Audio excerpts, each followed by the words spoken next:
واتخذوا من دونه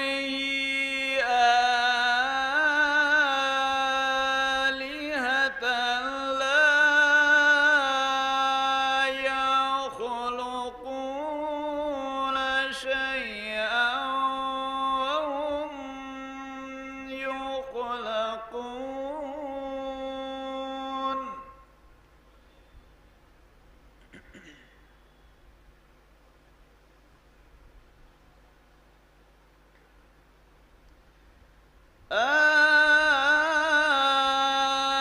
آلهة لا يخلقون شيئا وهم يخلقون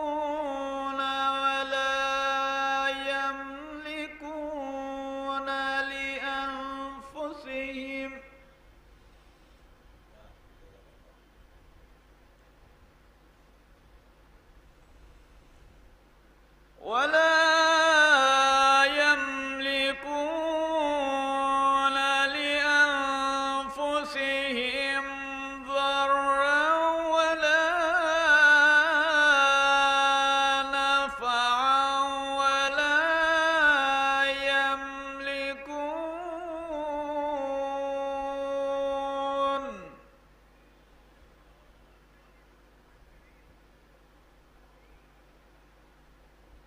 ولا نفعا ولا يملكون موتا ولا. وقال الذين كفروا إن هذا إلا إفك افتراه وأعانه عليه قوم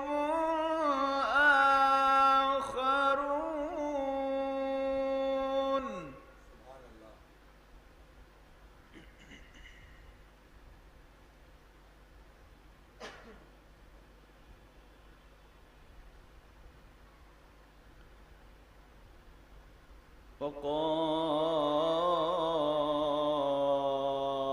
وقال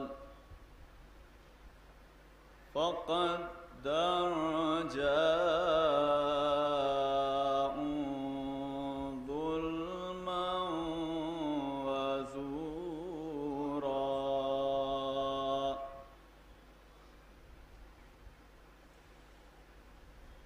فقد جاءوا ظلما وزورا وقالوا أساطير الأولين.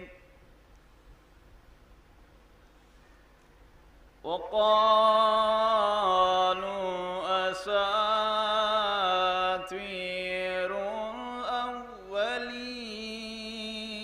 الأولين اكتتبها فهي تملى عليه بكرة وأصيلا.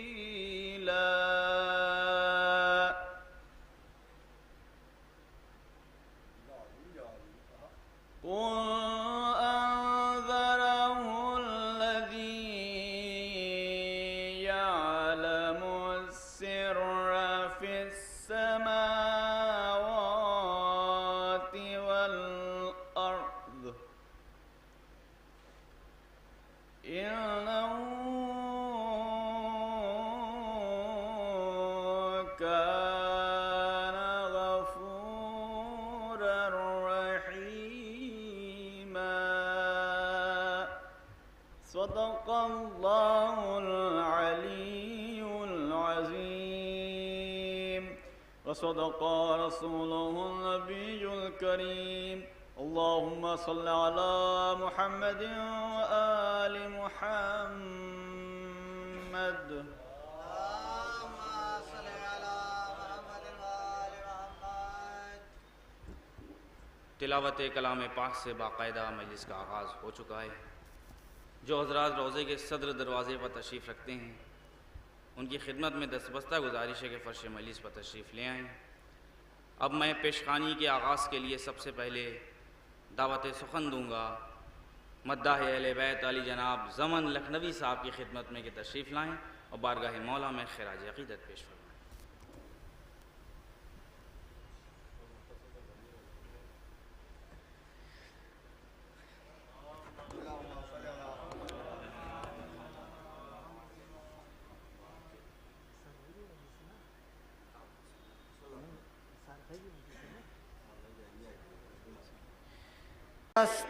کے سہارے ہیں حسین کہ نبی کی جان اللہ کے پیارے ہیں حسین، اور ہر قلب شکستہ کے سہارے ہیں حسین، اور جب تک نہیں شبیر کی سیرت پہ عمل، جب تک نہیں شبیر کی سیرت پہ عمل، یہ باطل دعویٰ ہے کہ ہمارے ہیں حسین۔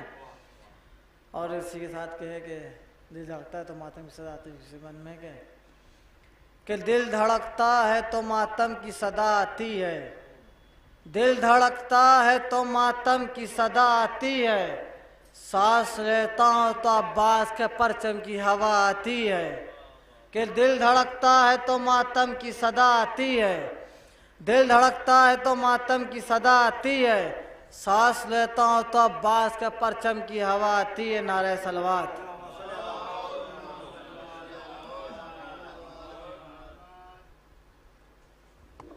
اب میں اسی سلسلے کو برقرار رکھتے ہوئے گزارش گزار ہوں منظر صلی اللہ علیہ وسلم کی خدمت میں کہ تشریف لائیں اور بارگاہ مولا میں خراج عقیدت پیش فرمائیں۔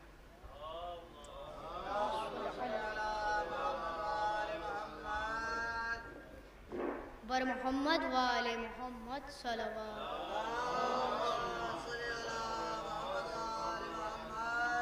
سن کے ماں کی صدا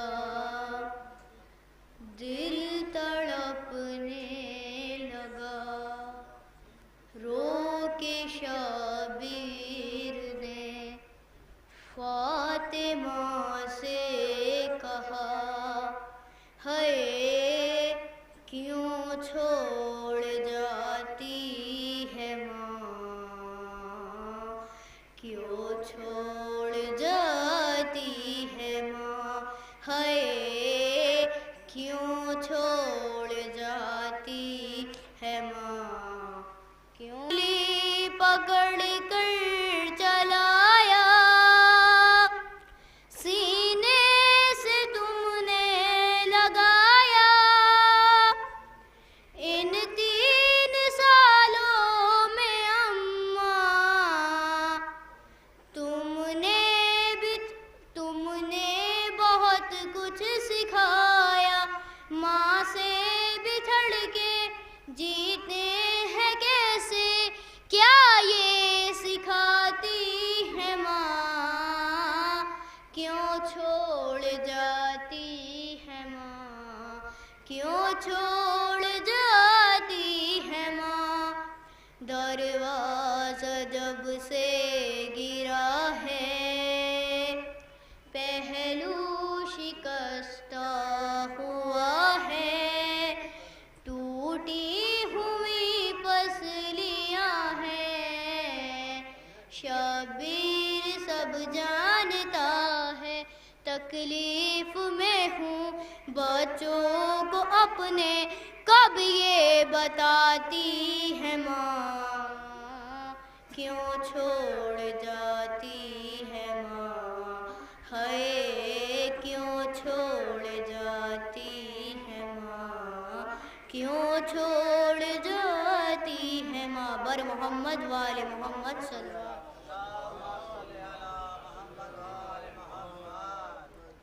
چونکہ ایک اور کمسن مداح اہل بیت کو دعوت سخن دینا ہے، لہذا ان کے استقبال میں ایک قطع شہزادہ جنابی علی اصغر علیہ السلام کی مداح میں پیش خدمت ہے۔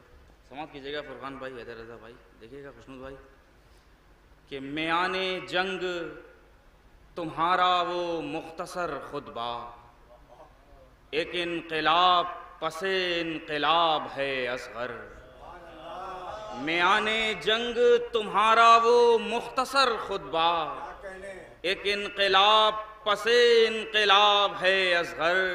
دو مصرے سماعت فرمائیں کہ امام وقت نے یوں ہی تو منتخب نہ کیا، امام وقت نے یوں ہی تو منتخب نہ کیا، تمہارا کام ہے اکبر خطاب ہے اصغر۔ امام وقت نے یوں ہی تو منتخب نہ کیا، تمہارا کام ہے اکبر خطاب ہے اصغر۔ انہی مصروں کے زیر سایہ میں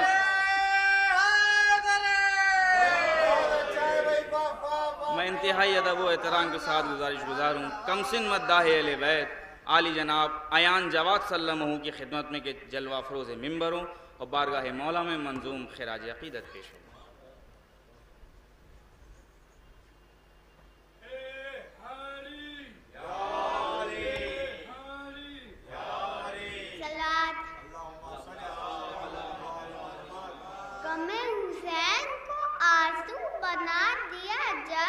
چراغ جو نہ بجھے وہ جلا دیا جائے، چراغ جو نہ بجھے وہ جلا دیا جائے۔ یہ چند آج کے اللہ ہے، انہیں قبول کرے اب اور آپ کو تحفے میں کیا دیا جائے۔ خدائی سوچ دی ہے ابھی تلک منظر، حسین سجدے کا کیا دیا جائے۔ کام جو بھی میرے مرتضیٰ نے کیا، ایسا لگتا ہے جیسے خدا نے کیا۔ جنتی کون ہے بھائی دوزخی کون ہے، حشر میں فیصلہ کربلا نے کیا۔ مرضی شے پہ ابا چلتے رہیں، جو صبر نے کہا وہ وفا نے کیا۔ سلوات۔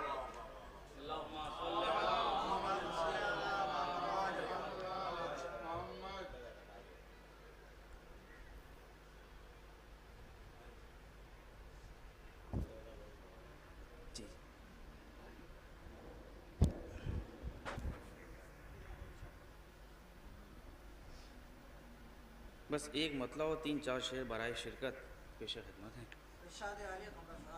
زیر لحد فرشتے سوالات کریں گے کہ تمہاری کتاب کیا ہے، تمہارا رب کون ہے۔ اسی پس منظر میں مطلع سماعت فرمائیں۔ دیکھیے گا کہ کیا ہے کتاب، کون ہے رب، یاد آ گیا۔ کیا ہے کتاب، کون ہے رب، یاد آ گیا۔ آئے علی جو قبر میں سب یاد آ گیا۔ کیا آئے علی جو قبر میں سب یاد۔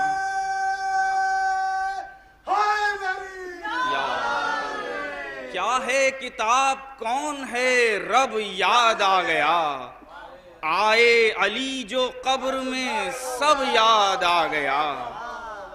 اور تعمیر کعبہ کیوں ہوئی فرش زمین پر، ہم کو بروز 13 رجب یاد آ گیا۔ تعمیر کعبہ کیوں ہوئی فرش زمین پر، ہم کو بروز 13 رجب یاد آ گیا۔ اور چھیڑا کسی نے مرحب و انتر کا تذکرہ، مولا علی کا ہم کو لقب یاد آ گیا۔ مولا علی کا ہم کو لقب یاد آ گیا۔ مولا علی کا ہم کو لقب یاد آ گیا۔ یہ دیکھیے گا خاص طور سے کہ مولا علی کا ہم کو لقب یاد آ گیا۔ اور فضا نے جب تلاوت قرآن میں بات کی، فضا نے جب تلاوت قرآن میں بات کی، سلمان کو امیر عرب یاد آ گیا۔ فضا نے جب تلاوت قرآن میں بات کی، سلمان کو امیر عرب یاد آ گیا۔ بس 2 شعر اور ملاحظہ فرما لیں کہ جب حاجیوں نے ردیف کا رخ ملاحظہ فرمائیں کہ جب حاجیوں نے بھولنا چاہا غدیر کو، جب حاجیوں نے بھولنا چاہا غدیر کو، میدان خم کا قہر و غضب یاد آ گیا۔ جب حاجیوں نے بھولنا چاہا غدیر کو، میدان خم کا، جب حاجیوں نے بھولنا چاہا غدیر کو، میدان خم کا قہر و غضب یاد آ گیا۔ بس یہ آخری شعر ملاحظہ فرما لیں، خاص طور سے قافیے کا صرف ملاحظہ فرمائیں۔ دیکھیے گا حیدر رضا بھائی، خاص طور سے ابھی چند روز محرم ان قریب ہے، اس کے بعد ماہ ربیع الاول ہے، کہ میدان خم کا قہر و غضب یاد آ گیا۔ دیکھیے گا شعر بھائی جواد بھائی خاص طور سے کہ لب پر تمام سال رہیں بد کلامیاں، لب پر تمام سال رہیں بد کلامیاں، اور آئی نویں تو ان کو ادب یاد، لب پر تمام سال رہیں بد کلامیاں، آئی نویں تو ان کو ادب یاد آ گیا۔ کیا ہے کتاب، لب پر تمام سال رہیں بد کلامیاں، آئی نویں تو ان کو ادب یاد آ گیا۔ کیا ہے کتاب، کون ہے رب یاد آ گیا، آئے علی جو قبر میں سب یاد آ گیا۔ اب میں انتہائی ادب و احترام کے ساتھ گزارش گزار ہوں برادران معالی جناب خوشنود مصطفیٰ صاحب کی خدمت میں کہ تشریف لائیں اور بارگاہ مولا میں منظوم خراج عقیدت پیش کریں۔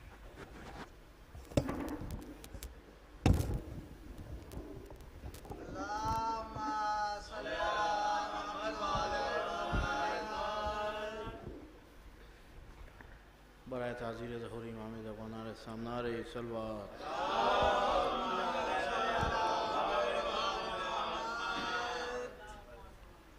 دو مطلب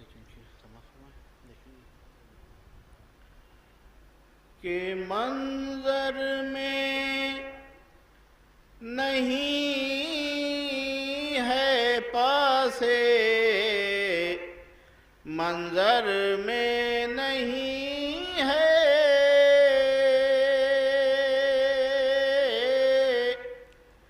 منظر میں نہیں ہے پسے، منظر میں نہیں ہے، اور جیسا مقدر تو جہاں بھر میں نہیں ہے، کہ مصروف جو ذکر غم سرور میں نہیں ہے، مصروف جو ذکر غم سرور میں نہیں ہے، ارے وہ شخص محبان پیمبر میں نہیں، وہ شخص محبان پیمبر میں نہیں ہے، کہ سبتین ہیں زہرا ہیں علی اور نبی ہیں، سبتین ہیں زہرا ہیں علی اور نبی ہیں، او بس ان کے علاوہ کوئی چادر میں نہیں، بس ان کے علاوہ کوئی چادر میں نہیں ہے، ارے شبیر کی جھٹلاتے ایک صلوات بھیج دیں. جھٹلاتے ہیں شبیر کی جو تشنا لبی کو، جھٹلاتے ہیں شبیر کی جو تشنا لبی کو. ارے کوثر کی ہوا ان کے مقدر میں، کوثر کی ہوا ان کے مقدر میں نہیں ہے. ارے کعبے میں تو جا سکتا ہے شبیر کا دشمن، کعبے میں تو جا سکتا ہے شبیر کا دشمن. او ہاں کرب و بلا اس کے مقدر میں نہیں. صلوات بھیج دیں آپ حضرات.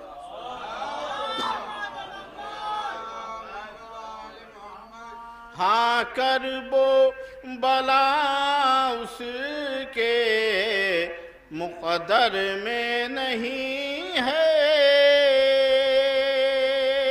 کہ خوشنود یہ صدقہ ہے فقط مجلس شیخ کا. خوشنود یہ صدقہ ہے فقط مجلس شیخ کا. ارے ہے کون سی نعمت جو میرے گھر میں نہیں.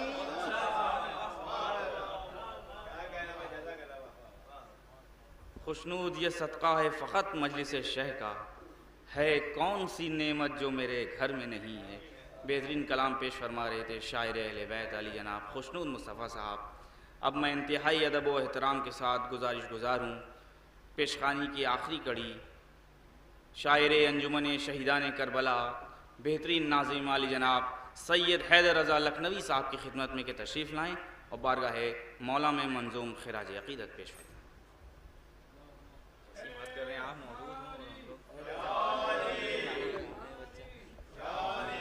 مولانا صاحب بھی آئے. حضرات ایک صلوات اور محمد.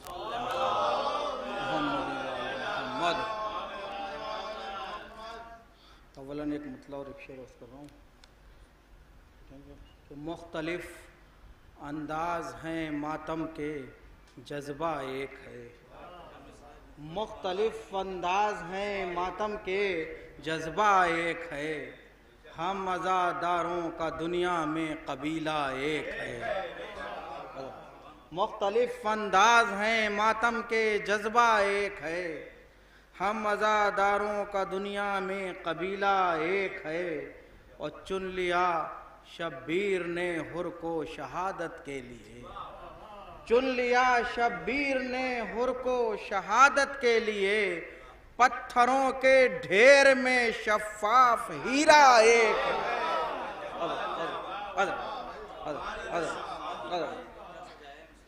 چن لیا شبیر نے حر کو شہادت کے لیے. پتھروں کے ڈھیر میں شفاف ہیرا ایک. ایک صلوات اور بھیج دیں.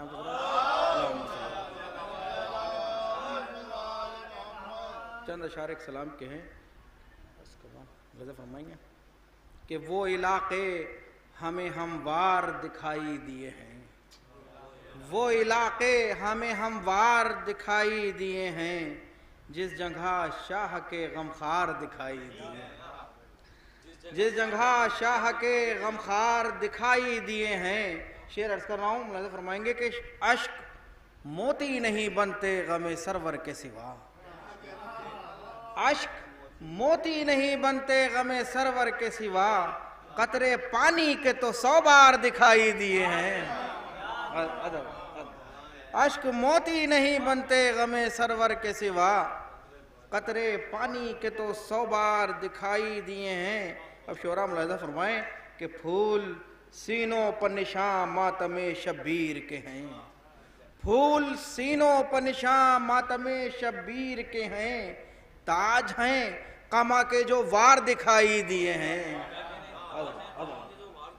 پھول سینوں پر نشاں ماتم شبیر کے ہیں، تاج ہیں قما کے جو وار دکھائی دیے ہیں، تاج ہیں قما کے جو وار دکھائی دیے ہیں۔ صفحہ ازاں پہ ہے، ملاحظہ فرمائے کہ بوئے جنت سے معطر ہے فضا کون آیا، بوئے جنت سے معطر ہے فضا کون آیا، فرش پا خلد کے آثار دکھائی دیے ہیں، فرش پا خلد کے آثار دکھائی دیے ہیں، اور شیر مادر سے ہی کرتے ہیں سفر ماتم کا، شیر مادر سے ہی کرتے ہیں سفر ماتم کا، گودیوں میں جو یہ فنکار دکھائی دیے ہیں،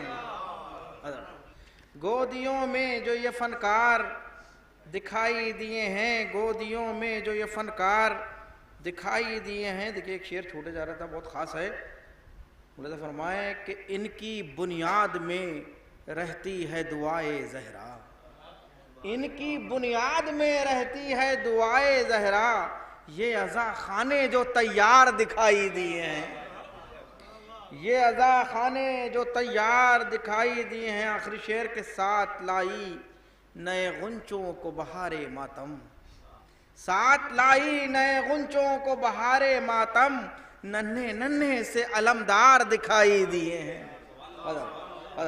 کہ ساتھ لائی نئے غنچوں کو بہار ماتم، ننھے ننھے سے علمدار دکھائی دیے۔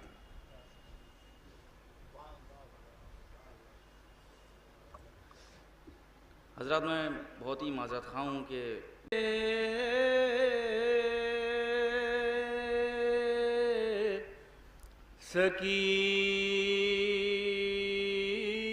سکینہ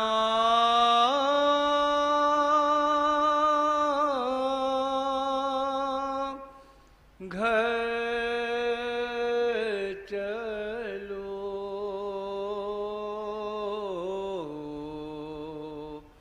ہر رو کے کہتی تھی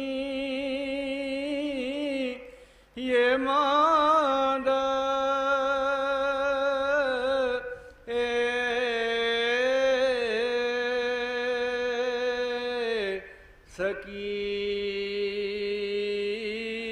سکینہ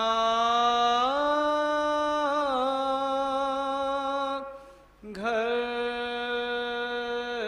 چلو، ہر چین آئے موجو کو کیوں کر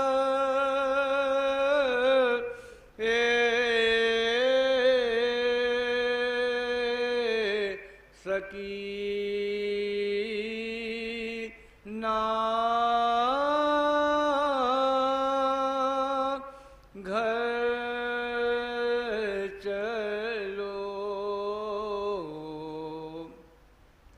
ہر جب چلی تھی میں مدینے سے تو تھی گودی بھری، ہر اب نہیں گودی میں اصغر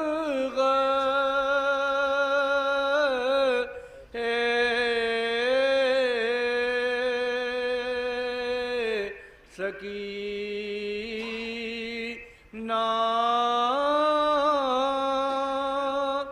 گھر چلو، ہر پر دبالوں سے کیا تھا شام کے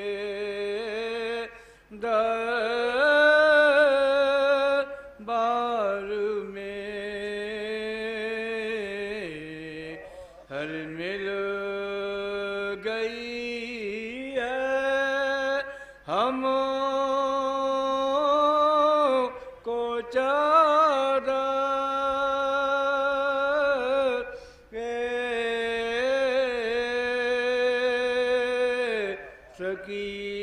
سکینہ گھر چلو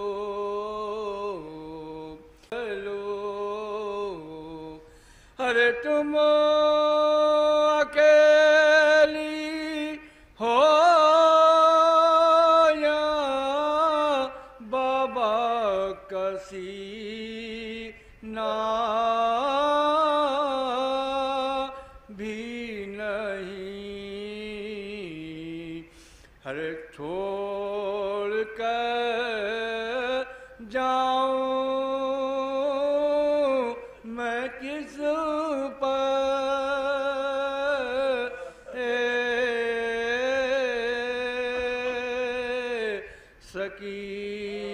سکینہ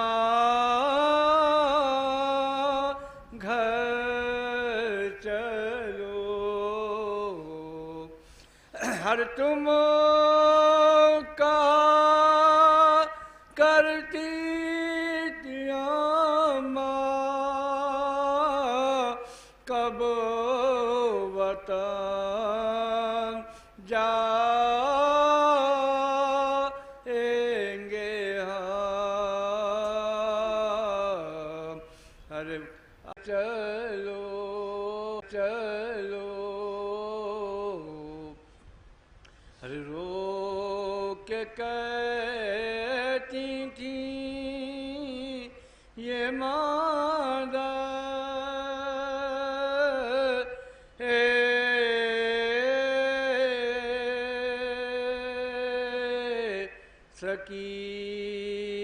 سکینہ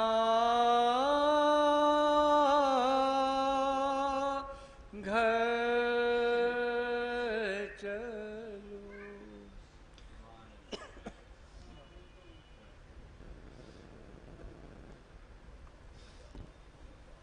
اب میں باد پیشخانی انتہائی ادب و احترام کے ساتھ زحمت کلام دوں گا عالی جناب عامر و ساحر صاحبان کی خدمت میں کہ قرب منبر تشریف لائیں اور شہر ازا شہر لکھنؤ کی قدیم روایت کو برقرار رکھتے ہوئے اپنے مخصوص و منفرد انداز میں سوسخانی کے فرائض انجام فرمائیں۔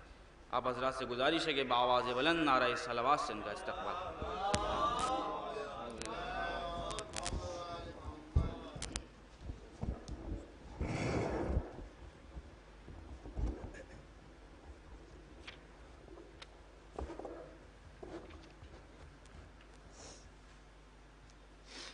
سلوات بھیجے محمد وہاں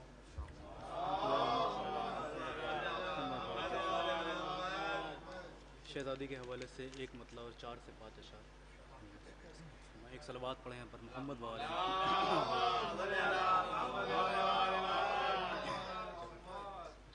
تہیر اترے اور حدیث کسا نہ ہو حسن مطلب سماعت فرمائیں تخلیق مصطفیٰ علی مرتضی نہ ہو تخلیق مصطفیٰ علی مرتضی نہ ہو اللہ کے ارادے میں گر فاطمہ نہ ہو حدیث کسا نہ ہو پڑھیے نماز الفت زہرا کو وقت پر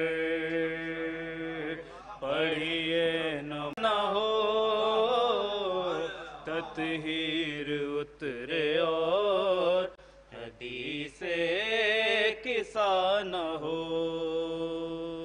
ہرگز نہ صرف کیجئے مدح بطول میں، ہرگز نہ صرف کیجئے مدح بطول میں، وہ لفظ و حرف جن کے سروں پر ردا نہ ہو، تطہیر اترے اور حدیث کسا نہ ہو۔ بطور خاص یہ شعر ہدیہ سماعت ہے۔ زہرا کا گھر جلایا جہنم میں جائیے، زہرا کا گھر جلایا جہنم میں جائیے، ایسا کہاں کہ جرم ہو لیکن سزا نہ ہو،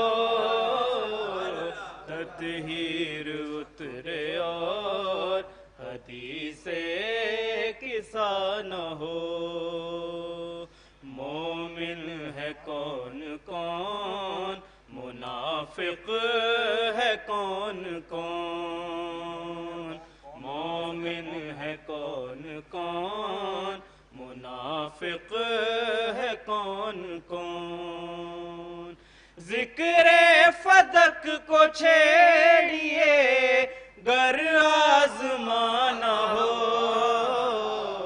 تطہیر حدیث کسا نہ ہو،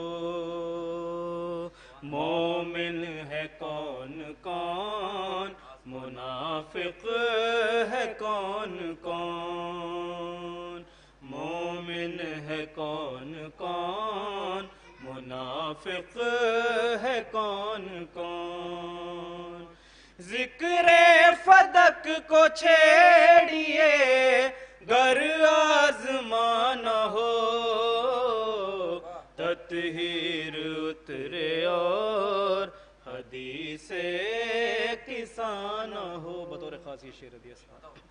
شیر علی کی تیغ میں ایسے بھی وار ہیں، شیر علی کی تیغ میں ایسے بھی وار ہیں، سر کو تراش دے تو بدن کو پتہ نہ ہو، تطہیر اترے اور حدیث کسا نہ ہو، عشق حسین آگے ہے پیچھے عبادتیں، عشق حسین آگے ہے پیچھے عبادتیں۔ شعراء حضرات تشریف فرمائے، بطور خاص یہ شعر صرف کر رہا ہوں۔ ایک صلوات پڑھیں بر محمد و آل محمد صلی اللہ علیہ وسلم۔ تطہیر اترے اور حدیث کسا نہ ہو، عشق حسین آگے ہے پیچھے عبادتیں، عشق حسین آگے ہے پیچھے عبادتیں، کس کام کی ردیف اگر خافیہ نہ ہو، تطہیر اترے اور حدیث کسا نہ ہو۔ فاتحہ بسم اللہ الرحمن الرحیم۔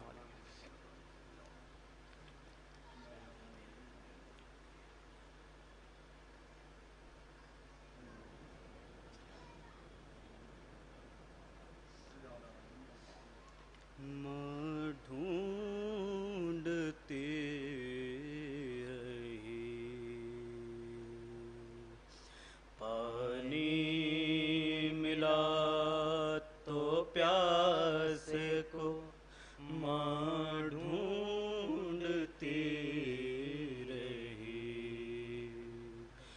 بے شیر تشنہ لب ہے کہاں ڈھونڈتی رہی، پانی ملا تو پیاس کو ماں ڈھونڈتی رہی، اٹھتی تھی آہ بھرتی تھی پھر بیٹھ جاتی تھی، اٹھتی تھی آہ بھرتی تھی پھر بیٹھ جاتی تھی، دل کا سکون نوحہ کو نہ ڈھونڈتی رہی، آغوش میں سمیٹ کے جھولے کی راکھ کو، آغوش میں سمیٹ کے جھولے کی راکھ کو، عباس کے علم کی اماں ڈھونڈتی رہی، خیمہ تو جل گیا جلے خیمے میں جا کے وہ، خیمہ تو جل گیا جلے خیمے میں جا کے وہ، حسرت سے گھٹنیوں کے نشان ڈھونڈتی رہی، پانی ملا تو پیاس کو ماں ڈھونڈتی رہی، کرب و بلا کے دشت میں زندان شام میں، کرب و بلا کے دشت میں زندان شام میں، افسے وہ اپنا کھویا مکان ڈھونڈتی رہی، پانی ملا تو پیاس کو ماں ڈھونڈتی، ربنا تقبل منا اللہم صلی اللہ علیہ وسلم۔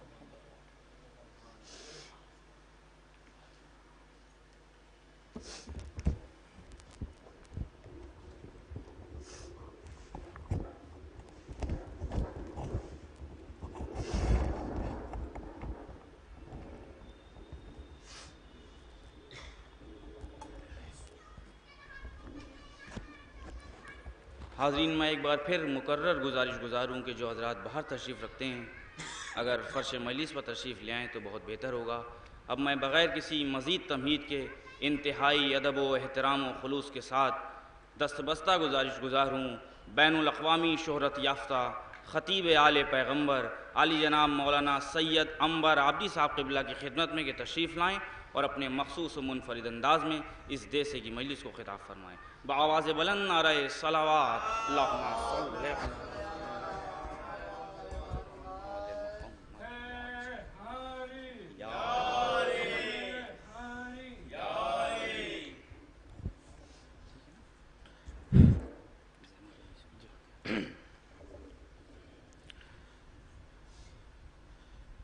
آپ حضرات سے گزارش ہے کہ اول و آخر 3 مرتبہ درود ایک مرتبہ سورہ الحمد اور 3 مرتبہ سورہ اخلاص کی تلاوت فرما کے مرحومہ مغفورہ شمیم بانو بنت مرحوم طلاقت علی صاحب کی روح پر فتح کا سال فرما. طلاقت علی صاحب کی روح. بسم اللہ.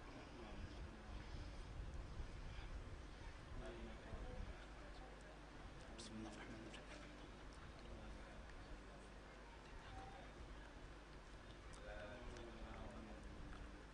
بسم اللہ الرحمن الرحیم.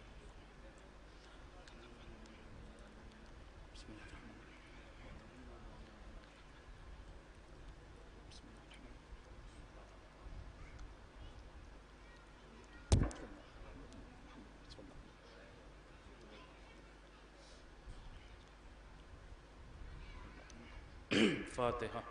بسم اللہ الرحمن الرحیم. بسم اللہ الرحمن الرحیم.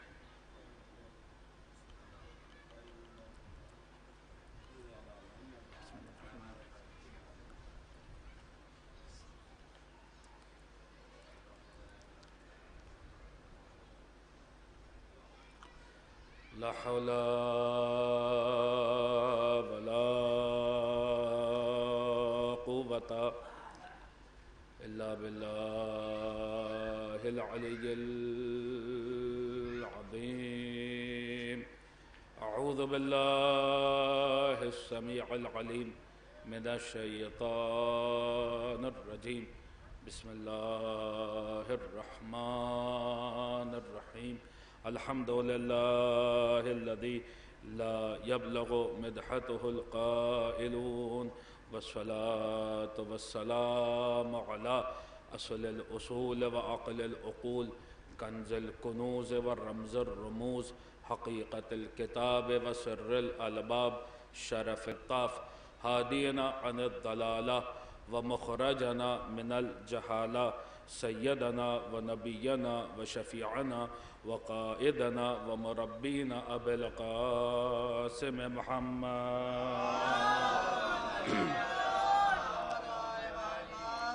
وآله الطيبين الطاهرين الذين أعطاهم الله ما لم يؤت أحدا من العالمين. تعطى كل شريف لشرفهم وبقع كل متكبر لطاعتهم وخضع كل جبار لفضلهم وذل كل شيء لهم والذين أذهب الله عنهم الرجس وطهرهم تطهيرا. اللهم صل على محمد وعلى لا سيما بقية الله في الأرضين روحي وأرواح العالمين لتراب مقدمه فدا ولعنة الله على أعدائهم وأعداء شيعتهم أجمعين من الآن إلى يوم الدين. القول مني في جميع الأشياء قول آل محمد عليهم الصلاة والسلام فيما سروا وما أعلنوا فيما بلغني عنهم وما لم يبلغني. أما بعد فقد قال الله عز وجل ادعوني أستجب لكم إن الذين يستكبرون عن عبادتي سيدخلون جهنم داخرين. صلوات پڑھ دیں محمد.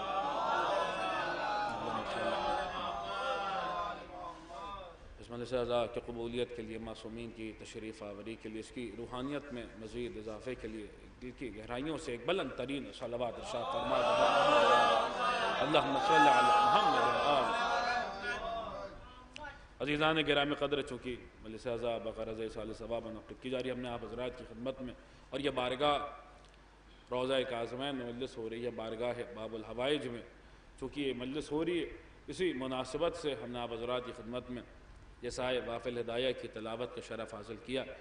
ارشاد رب العزت ہو رہا ادعونی استجب لکم. خداوند عالم اعلان کر رہا ہے کہ مجھے پکارو میں جواب دوں گا، مجھ سے دعا کرو میں جواب دوں گا. ان الذین یستکبرون عن عبادتی، جس فقرے پہ گفتگو ہونی ہے وہ فقرہ یہ ہے کہ ان الذین یستکبرون عن عبادتی سیدخلون جہنم داخرین، کہ بے شک جو لوگ میری عبادت میں تکبر کرتے ہیں، جو لوگ میری عبادت میں غرور کرتے ہیں، جو لوگ ہماری عبادت میں مغرور ہوتے ہیں، جو لوگ میری عبادت میں تکبر کرتے ہیں، ہم عنقریب انہیں ذلیل و رسوا کر کے جہنم میں داخل کریں گے. یہ بہت توجہ کے ساتھ سنیے گا. جو لوگ میری عبادت میں تکبر کرتے ہیں ہم عنقریب انہیں ذلیل و رسوا کر کے جہنم میں داخل کریں گے. دیکھیے ہم نے تو سنا تھا کہ عبادتیں انسان کے غرور کو مٹا دیتی ہیں، سجدے انسان کے تکبر کو ختم کر دیتے ہیں، عبادتیں انسان جتنا جتنا عبادتوں میں آگے بڑھتا جاتا ہے اتنا اتنا اس کا غرور جو ہے وہ ختم ہوتا جاتا ہے، اس کا تکبر خاک میں ملتا جاتا ہے۔ لیکن یہ کیسے متکبر افراد ہیں کہ جن کے لیے خدا بند عالم فرما رہا ہے ان الذین یستکبرون عن عبادتی، جو لوگ میری عبادتوں میں تکبر کرتے ہیں۔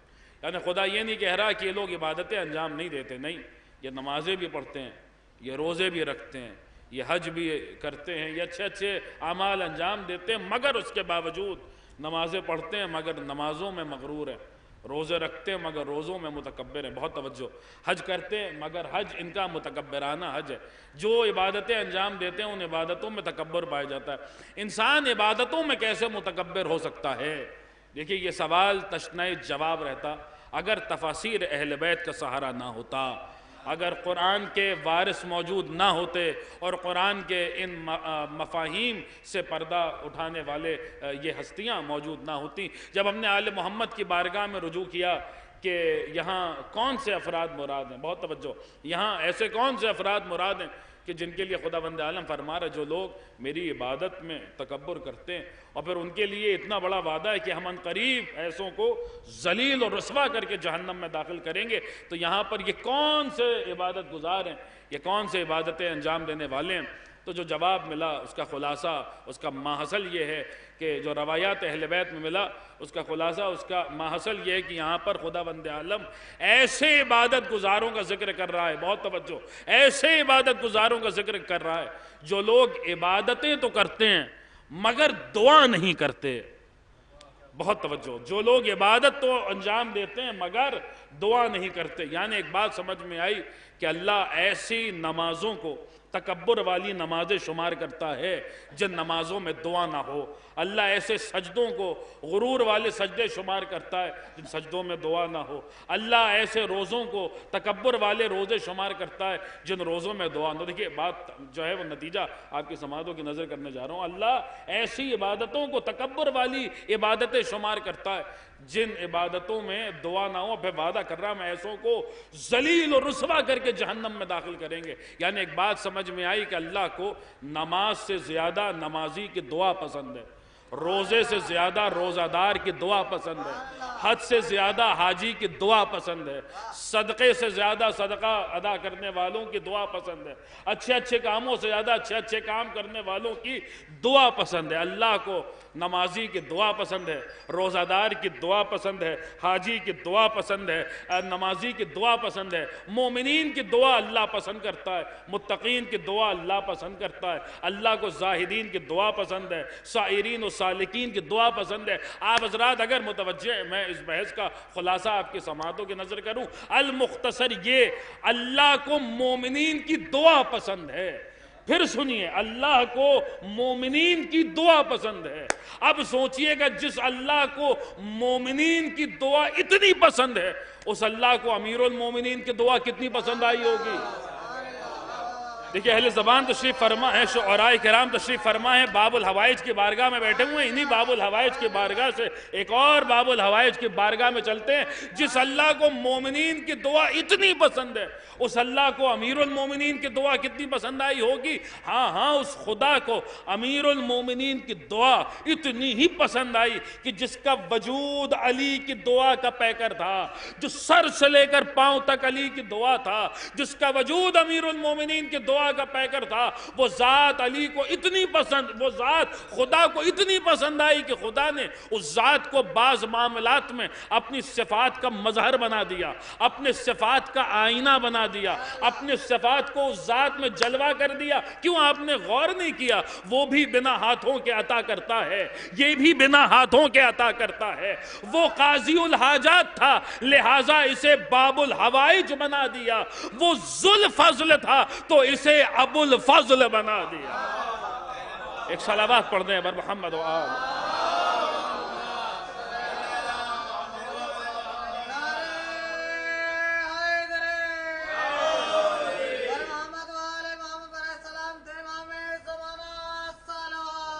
اللہم صلی عزیزان گرامی۔ اچھا دیکھیے یہی دعا ہے. میں آپ کی خدمت میں عرض کروں چند باتیں کہ دعا ہے کیا. در حقیقت اگر فلسفہ دعا کو ایک جملے میں سمجھا جائے تو دعا کسے کہتے ہیں؟ حکم خدا کا نام ہے دعا. خدا بند عالم ہمیں جو بات سمجھا رہا ہے وہ کیا؟ ادعونی استجب لکم. اس نے کہا، اس نے حکم دیا کہ مجھے پکارو میں جواب دوں گا، مجھ سے دعا کرو میں جواب دوں گا. یعنی دعا کی حقیقت کیا ہے؟ دعا کچھ اور نہیں ہے. خدا کا حکم ہے. کیوں دعا کرتے ہیں؟ کس لیے دعا کیا جاتا ہے؟ کس لیے دعائیں ہوتی ہیں خدا کے حضور؟ تو میں آپ کی خدمت میں جو پورا فلسفہ ہے دعا کا، جو پورا کانسیپٹ ہے دعا کا، اسی ایک جملے میں چھپا ہوا کہ خدا حکم دے رہا ہے کہ دعا کرو، لہٰذا دعا کرتے ہیں. دعا کس لیے کی جاتی ہے؟ چونکہ خدا کا حکم ہے ادعونی، مجھے پکارو. اس کا حکم ہے مجھ سے دعا کرو، لہٰذا دعا کرتے ہیں. حکم کو عربی زبان میں کہتے ہیں امر. بہت توجہ کے ساتھ سنیے گا. دیکھیے بزرگ تشریف فرما مجھ سے بہتر جانتے ہیں. میں اپنے ہمسن برادران کی خدمت میں عرض کر رہا ہوں کہ دعا کیا ہے. حکم کو عربی زبان میں کیا کہتے ہیں؟ امر. اور خود دعاؤں میں جو آل محمد نے ہمیں دعائیں سکھائی ہیں ان میں بھی یہ بات وارد ہوئی ہے کہ مثلا یہ جملہ وارد ہوا ہے الہی. ابھی ماہ رمضان گزرا ہے، آپ نے خوب جو ہے وہ دعائیں پڑھی ہوں گی. دعاؤں میں بھی یہ بات وارد ہوئی کہ الہی امرتنا بدعا، خدایا تیرا امر ہے کہ تجھ سے دعا کی جائے. بہت توجہ کے ساتھ سنیے گا. خدایا تیرا امر ہے کہ تجھ سے دعا کی جائے. یعنی دعا کیا ہے؟ دعا ہے امر خدا. اب دو لفظ ہیں، ان دو لفظوں کو ذرا سمجھ لیجئے اور پھر نتیجہ آپ کی سماعتوں کی نظر ہوگا. ایک لفظ ہے امر اور ایک لفظ ہے مشیت. امر کسے کہتے ہیں؟ امر کہتے ہیں حکم کو، آرڈر کو، کمانڈ کو. مشیت کسے کہتے ہیں؟ مشیت کہتے ہیں خواہش کو، چاہت کو. ایک ہے امر. ان دونوں کا بڑا عجیب رشتہ ہے. ایک ہے امر اور ایک ہے مشیت. مشیت ہے حکم، مشیت امر ہے حکم، مشیت ہے چاہت، خواہش. میں آپ کی خدمت میں عرض کروں خدا کی مشیت، ابھی آ رہے ہیں امر پر، لیکن ذرا مشیت کا ایک ہلکا سا تعارف میں آپ کی خدمت میں پیش کروں. خدا چاہتا ہے تو خدا کی چاہت اس منزلت پر فائز ہے کہ اللہ نے حضرت داؤد کو وحی کی. شیخ صدوق کتاب التوحید میں نقل کر رہے ہیں کہ اللہ نے حضرت داؤد کو وحی کی کہ اے میرے بندے، کچھ تو چاہتا ہے اور کچھ میں چاہتا ہوں، ہوتا وہی ہے جو میں چاہتا ہوں. سنیے گا، اس رخ سے بھی سنیے، چونکہ بات نکل آئی ہے، اس رخ سے بھی سنیے، شاید کوئی جو ہے اس میں بات ہو کہ اے میرے بندے کچھ تو چاہتا ہے کچھ میں چاہتا ہوں، ہوتا وہی ہے جو میں چاہتا ہوں. یعنی کچھ تیری مشیت ہوتی ہے کچھ میری مشیت ہوتی ہے. غلبہ ہمیشہ میری مشیت کو حاصل ہوتا ہے. یعنی ایک بات سمجھ میں آئی کہ بندوں کی مشیت اگر اللہ کی مشیت سے ٹکرا جائے اس صورت میں غالب اللہ کی مشیت ہی آتی ہے. بندوں کی مشیت اللہ کی مشیت کے مقابلے کوئی حیثیت نہیں رکھتی اور کوئی وقت نہیں رکھتی. ہم نے کہا کہ صاحب اللہ کی مشیت تو بڑی طاقتور ہے، بندوں کی مشیت اگر اللہ کی مشیت کے مقابلے آ جائے تو بندوں کی مشیت مٹ جاتی ہے، اللہ کی مشیت باقی رہ جاتی ہے. کہہ رہے نہیں صاحب رک جائیے، اللہ کی مشیت کا بندوں کی مشیت کے ساتھ کیا مقابلہ کر رہے ہیں؟ بہت توجہ کے ساتھ سنیے گا. اللہ کی مشیت کا بندوں کی مشیت سے کیا مقابلہ کر رہے ہیں؟ بندوں کی مشیت اللہ کی مشیت کے مقابلے میں کیا حیثیت رکھتی ہے اور کیا اس کی حیثیت اور کیا اس کی وقعت. اگر کسی مصلحت کی بنا پر اللہ کا امر بھی اللہ کی مشیت کے سامنے آ جائے اس صورت میں بھی غلبہ اللہ کی مشیت ہی کو حاصل ہوتا ہے. اب میں مثالیں دوں آپ کی خدمت میں تاکہ یہ بحث آسان ہو جائے اور بچے بھی بات کو بآسانی سمجھ جائیں. یہ مثالیں چھٹے امام کی بیان کی ہوئی ہیں، امام معصوم اللہم صلی علی محمد وآل محمد. اگر عالم محمد نہ ہوتے تو ان باتوں کو نہ کوئی بیان کر سکتا تھا اور نہ کوئی سمجھ سکتا تھا اور نہ کوئی پڑھ سکتا تھا. امام نے یہ بات سمجھائی کہ بندوں کی مشیت کا اللہ کی مشیت سے کیا تعلق، کیا تقابل اور کیا مقابلہ. اگر کسی مصلحت کی بنا پر اللہ کا امر بھی امر مطلب حکم، مشیت مطلب چاہت، خواہش. فرمایا اگر کسی مصلحت کی بنا پر، بالمفہوم روایت نقل کر رہا ہوں، اگر اللہ کا امر بھی اللہ کی مشیت کے سامنے آ جائے اس صورت میں بھی غلبہ اللہ کی مشیت کو حاصل ہوتا ہے. امام نے کچھ مثالیں بیان کی، ان مثالوں سے بات کو سمجھ لیجئے. امام نے فرمایا مثلا اللہ کا امر تھا کہ وَنَفَخْتُ فِيهِ مِن رُوحِي فَقَعُوا لَهُ سَاجِدِينَ، جیسے ہی میں آدم کے پتلے میں روح پھونکوں فوراً سارے کے سارے سجدے میں چلے جانا. امام نے فرمایا اللہ کا امر تھا فرشتوں کو کہ سب سجدہ کریں، لیکن اللہ کی مشیت تھی کہ ابلیس سجدہ نہ کرے. توجہ، اللہ کا امر تھا کہ سب سجدہ کریں، اللہ کی مشیت تھی کہ ابلیس سجدہ کیوں نہ کرے. جواب قرآن میں چھپا ہوا ہے، کانا من الکافرین، یہ پرانا کافر تھا، معصوم فرشتوں میں چھپا بیٹھا تھا. ہم امر کریں گے چھپا ہوا کافر بے نقاب ہو جائے گا. ارے آپ متوجہ ہی نہیں ہیں. ہم امر کریں گے چھپا ہوا کافر بے نقاب ہو جائے گا. یعنی ایک بات سمجھ میں آئی، کبھی کبھی امر اس لیے بھی کیا جاتا ہے تاکہ چھپا ہوا کافر بے نقاب ہو جائے. اللہ جانتا تھا کہ ابلیس سجدہ نہیں کرے گا، پھر بھی کہا. جیسے رسول جانتے تھے کہ کاغذ قلم نہیں دیا جائے گا، پھر بھی مانگا. اللہ جانتا تھا کہ ابلیس سجدہ نہیں کرے گا، پھر بھی کہا.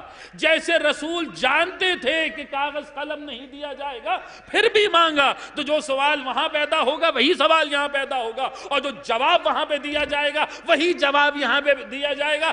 اللہ نے اپنے امر کے ذریعے عرش پہ چھپے ہوئے کافر کو بے نقاب کر دیا، اور رسول نے اپنے امر کے ذریعے فرش پہ چھپے ہوئے کافر کو بے نقاب کر دیا.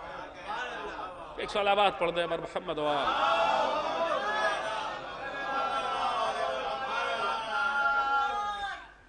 دیکھیے میں ذرا 2-4 منٹ کے لیے اس آیت پر رک جاؤں. وَنَفَخْتُ فِيهِ مِن رُوحِي فَقَعُوا لَهُ سَاجِدِينَ. اللہ کا امر تھا فرشتوں کو کہ سجدہ کرو. جیسے ہی وَنَفَخْتُ فِيهِ مِن رُوحِي، جیسے ہی میں آدم کے پتلے میں روح پھونکوں فوراً سارے کے سارے، دیکھیے فوراً سارے کے سارے سجدے میں چلے جانا. مجھے ایک بات بتائیے، میں آ رہا ہوں اسی بات کی طرف کہ امر اور مشیت کی اس بحث کی طرف، لیکن ذرا اس بات پہ غور کیجئے. مجھے بتائیے کیا ایسا ہوا ہے کہ فرشتوں مثلا حضرت آدم کے پیکر میں خدا نے روح آج پھونکی ہو اور فرشتوں نے جو ہے وہ 1 سال بعد سجدہ کیا ہو؟ ایسا ہوا ہے؟ ایسا تو نہیں ہوا. اچھا آج مثلا روح پھونکی ہو فرشتوں نے کل سجدہ کیا ہو؟ ایسا بھی نہیں ہوا. کیسے کیا ہوا ہے؟ ادھر خدا نے آدم کے پتلے میں روح پھونکی اور فوراً فرشتوں نے سجدہ کیا. یا لفظ بدل کے کہہ دوں، آدم کے پتلے میں روح پھونکنا اور فرشتوں کا سجدہ کرنا یہ دونوں چیزیں بلا فصل ہیں. کیسے پتا چلا کہ بلا فصل ہے؟ ادھر آدم کے پتلے کیسے، یہ جو آپ ترجمہ کرتے ہیں اور سب سے سنتے رہتے ہیں کہ جیسے ہی میں آدم کے پتلے میں روح پھونکوں فوراً سارے کے سارے سجدے میں چلے جانا، یہ فوراً کا کہاں سے ترجمہ کیا اور کس لفظ کا ترجمہ ہے اس آیت میں فوراً؟ تو آپ پوچھیے عربی داں افراد سے تو وہ آپ کو سمجھائیں گے. تو سر وہ نحو جانتے ہیں، وہ کہیں گے کہ اس آیت میں کہ جو وَنَفَخْتُ فِيهِ مِن رُوحِي فَقَعُوا لَهُ سَاجِدِينَ، یہ جو حرف فا ہے نا، جو فے کا حرف ہے، یہ فائے فوریہ ہے اور جس کے معنی ہوتے ہیں فوراً کے. یعنی اللہ کہہ رہا ہے کہ جیسے ہی میں آدم کے پتلے میں روح پھونکوں فوراً سارے کے سارے سجدے میں چلے جانا. اب یہ فوراً کس نے سمجھایا؟ حرف فا نے سمجھایا کہ آدم کے پتلے میں روح پھونکنا اور فرشتوں کا سجدہ کرنا بلا فصل ہیں، یہ دونوں اعمال بلا فصل ہیں. ایک اور آیت سنیے اسی مزاج کی. ارشاد ہوا انما امرہ اذا اراد شیئا ان یقول لہ کن فیکون. اللہ کا امر یہ ہے کہ جب وہ کسی شے کا ارادہ کرتا ہے تو کہتا ہے کن، ہو جا، فوراً وہ شے ہو جاتی ہے. اب ایسا تو نہیں ہوتا کہ اللہ نے آج کن کہا ہو اور کوئی شے پرسوں وجود میں آ رہی ہو، ایسا تو نہیں ہوتا. ادھر اللہ نے کن کہا اور فوراً وہ شے وجود میں آ جاتی ہے.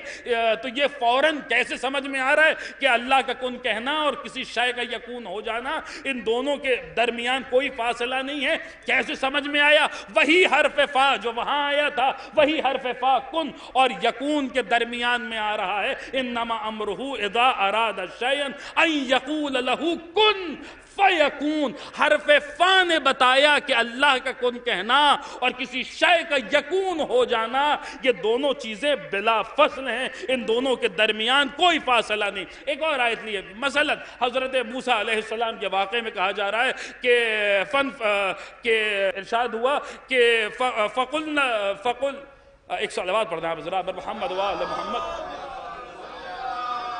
فَقُلْنَا اضْرِبْ بِعَصَاكَ الْحَجَرَ، ارشاد ہوا کہ جو ہے اپنے جو عصا، اپنے عصا کو پتھر پہ فَانْفَجَرَتْ، حضرت موسیٰ علیہ السلام نے اپنے عصا کو پتھر پہ مارا، فَانْفَجَرَتْ، فوراً اس میں سے 12 چشمے ظاہر ہوئے۔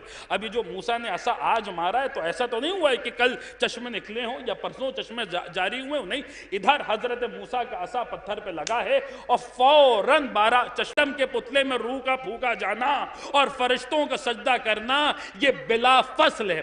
حرف فا نے بتایا کہ موسیٰ کا عصا مارنا اور پتھر سے چشموں کا جاری ہو جانا یہ بلا فصل ہے۔ حرف فا بتا رہا ہے کہ ایک شے دوسری شے سے بلا فصل ہے، بلا فصل ہے۔ اب سمجھ میں آیا میدان غدیر میں رسول نے کیوں کہا تھا من کنت مولا ہو فہذا علی مولا۔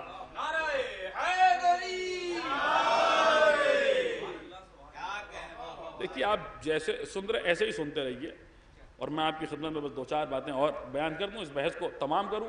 اور دیکھیں یہ کوئی معمولی بات نہیں، میں آپ کی خدمت میں عرض کروں، اور دیکھیں یہ کوئی معمولی بات نہیں، میں آپ کی خدمت میں عرض کروں، یہ بہت بڑی عبادت ہے۔ خدا کے امر پہ غور و فکر کیا جا رہا ہے، یہ کوئی عام چیز نہیں ہے۔ عبادت کا مفہوم ہم بعض اوقات سمجھتے ہیں کہ صرف نماز اور روزہ یہی عبادت ہے اور یہی پر جو ہے وہ عبادت یہیں سے شروع ہوتی ہے، یہیں پر تمام ہو جاتی ہے۔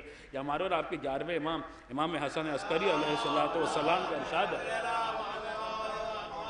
امام نے فرمایا ہے کہ عبادت صرف نماز اور روزے کی کثرت کا نام نہیں ہے، انما العبادہ، عبادت کی حقیقت کیا ہے؟ التفکر فی امر اللہ، اللہ کے امر میں غور و فکر کا نام عبادت ہے۔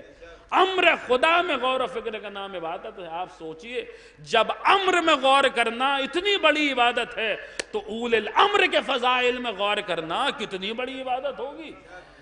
تو بہرحال میں عرض کر رہا تھا کہ اللہ نے حکم دیا کہ جیسے ہی میں آدم کے پتلے میں روح پھونکوں فوراً سارے کے سارے سجدے میں چلے جانا۔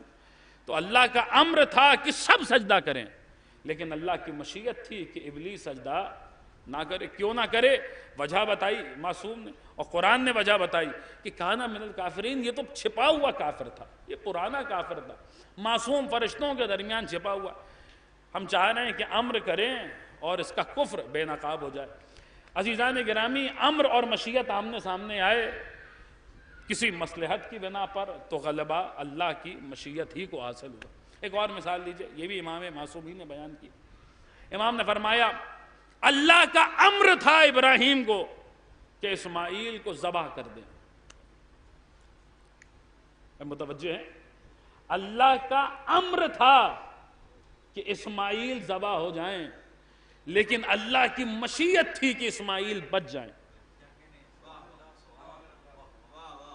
ہوا کیا؟ اسماعیل ذبح ہوا یا بچ گئے؟ بتائیے، اب اتنا تو بول دیجئے، بتائیے۔ بچ، یعنی کیا ہوا؟ وہی ہوا جو اللہ کی مشیت تھی، وہی، یعنی پھر اللہ کا امر اور اللہ کی مشیت اگر کسی مصلحت کی بنا پر آمنے سامنے آئے تو غلبہ اللہ کی مشیت ہی کو حاصل ہوا۔ آپ دیکھیں اللہ کی مشیت کتنی طاقتور ہے۔ بندوں کی مشیت کا ہم مقابلہ کرنے چلے تو اللہ کی مشیت کے ساتھ، یہاں تو معاملہ یہ ہے اگر کسی مصلحت کی بنا پر اللہ کا امر بھی اللہ کی مشیت کے مقابلے آ جائے، اس صورت میں بھی غلبہ اللہ کی مشیت ہی کو حاصل رہتا ہے، اس صورت میں بھی غالب اللہ کی مشیت ہی آتی ہے۔ ہم نے کہا خدایا تیری مشیت کتنی طاقتور ہے، خدایا تیری مشیت کتنی طاقتور ہے، یہ اس مشیت کا ذرا میں ایڈریس تو بتا، کچھ پتا تو بتا، تیری مشیت ملتی کہاں ہے؟ اس مشیت کو اگر ہم ڈھونڈنا چاہیں تو کہاں جائیں؟ آواز آئی کچھ لوگوں نے روٹیاں دی تھیں، ہم نے جواب میں پورا سورہ اتار دیا، وہی سورہ پڑھو تمہیں پتہ چل جائے گا ہماری مشیت کہاں رہتی ہے۔ جب ہم نے سورہ دہر کو پڑھا تو سمجھ میں آیا کہ اللہ کی مشیت کہاں ملتی ہے۔ اللہ نے کچھ لوگوں کے متعلق فرمایا وَمَا تَشَاءُونَ إِلَّا أَن يَشَاءَ اللَّهُ، یہ وہی چاہتے ہیں جو اللہ چاہتا ہے۔ ایک صلوات پڑھتے ہیں آپ حضرات محمد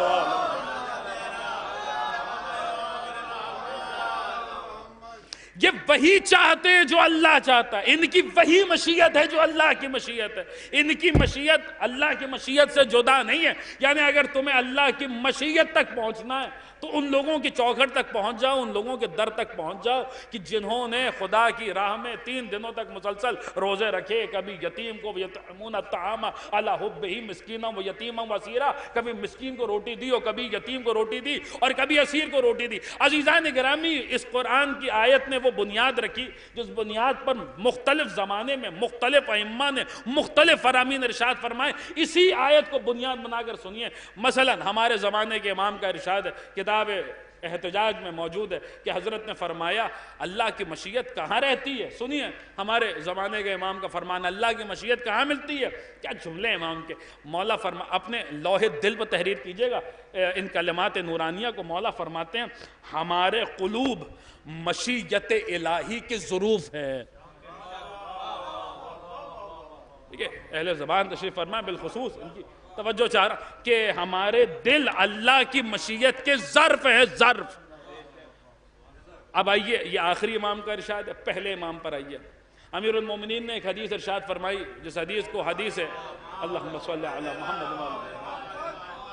مولا کے ایک صحابی ہے جن کا نام ہے طارق ابن شہاب، ان سے امام نے امامت کی ڈیفینیشن پہ گفتگو کی کہ امام کہتے کسے، امام کی تعریف کیا ہوتی ہے۔ اسی میں میرے مولا نے بیان فرمایا کہ امام کون ہوتا ہے، تو حدیث طارق میں مولا کائنات فرما رہے کہ امام اللہ کی قدرت ہوتا ہے اور اللہ کی مشیت ہوتا ہے۔ یعنی امام کا وجود سر سے لے کر پاؤں تک اللہ کی مشیت ہے۔ امام اللہ کی مشیت ہے، امام اللہ کی مشیت ہے۔ یعنی اللہ کی چاہت کو اگر مجسم ہوتے ہوئے دیکھنا ہے تو وجود امامت کی طرف دیکھو۔ امام کی طرف آسان کر دوں اس بات کو، اور آسان کر دوں، یہ 12، یہ 14، یہ 5، یہ کیا ہے؟ یہ اللہ کی چلتی پھرتی مشیت ہے۔ کیا مطلب؟ انہیں دیکھو اور اللہ کی رضا کا اندازہ ان کے چہرے کو دیکھ کر لگاؤ۔ اگر تم ان کی طرف متوجہ اور کبھی یہ تمہاری طرف دیکھ کر مسکرا دے تو تم یہ سمجھ لینا کہ یہ امام تمہاری طرف دیکھ کر نہیں مسکرا رہے، یہ خدا ہے جو تم سے راضی ہو رہا ہے۔ اگر کبھی تم انہیں سلام کرو اور یہ جواب سلام دیتے ہوئے منہ پھیر لے تو یہ مت سمجھنا کہ انہوں نے منہ پھیرا ہے، یہ خدا ہے جس نے اپنے غضب کا اظہار کیا ہے۔ ایک صلوات پڑھ دے بر محمد و آل محمد۔ آئیے آئیے آئیے، ایک مل جل کے صلوات پڑھ دیں آپ حضرات اور محمد و آل۔ یہ خدا ہے کہ اس بات کو یاد رکھیے گا، میں آتا ہوں اسی پر گفتگو کو، یہ بہرحال مجلس تمام ہو جائے گی کہ اب اس پوری بحث کا خلاصہ لیجئے۔ اللہ کا امر، اللہ کی مشیت، اللہ کا امر یعنی اللہ کا حکم، اللہ کا آرڈر، اللہ کا کمانڈ، اللہ کی مشیت یعنی اللہ کی چاہت، اللہ کی خواہش۔ یہ 14 پھر کھلے الفاظ میں امام معصوم نے فرمایا کہ نحن مشیت اللہ، ہم اللہ کی مشیت ہیں، ہم اللہ کی مشیت ہیں۔ ان کا وجود اللہ، یہ 5، یہ 12، یہ 14، یہ کیا ہے؟ یہ اللہ کی مشیت ہے۔ اللہ کا امر مطلب کیا؟ اللہ کا امر مطلب اللہ کا حکم، اللہ کی مشیت مطلب اللہ کی چاہت، اللہ کی خواہش۔ اب اس پوری گفتگو کا خلاصہ لیجئے کہ کبھی اگر کسی وجہ سے بندوں کی مشیت کا اللہ کی مشیت سے کیا تقابل اور کیا مقابلہ، اگر کسی وجہ سے اللہ کا امر بھی اللہ کی مشیت کے سامنے آ جائے، اس صورت میں بھی غلبہ اللہ کی مشیت ہی کو حاصل ہوتا ہے۔ اللہ کا امر مطلب کیا؟ اللہ کا حکم، اللہ کی مشیت کا کیا مطلب؟ اللہ کی خواہش، اللہ کی چاہت۔ ہم نے کہا نماز، روزہ، حج، خمس، زکوٰۃ، یہ کیا ہے؟ صاحب یہ اللہ کا امر ہے۔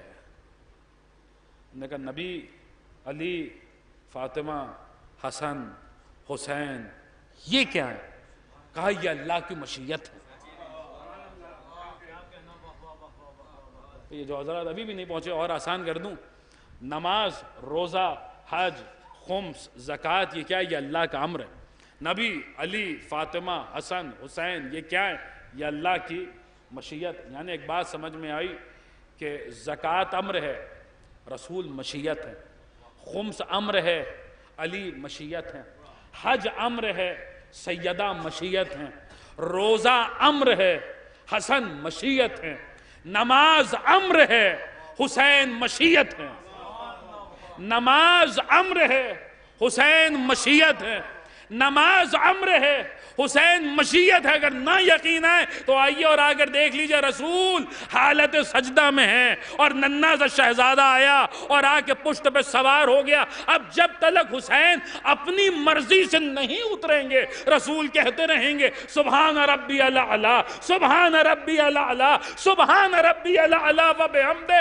رسول کا عمل بتا رہے کہ زمانے والوں آؤ اور آ کے دیکھ لو، جو میں کر رہا ہوں یہ اللہ کا امر ہے، جو مجھ پر سوار ہے وہ اللہ کی مشیت ہے۔ ایک صلوات پڑھ دے بر محمد و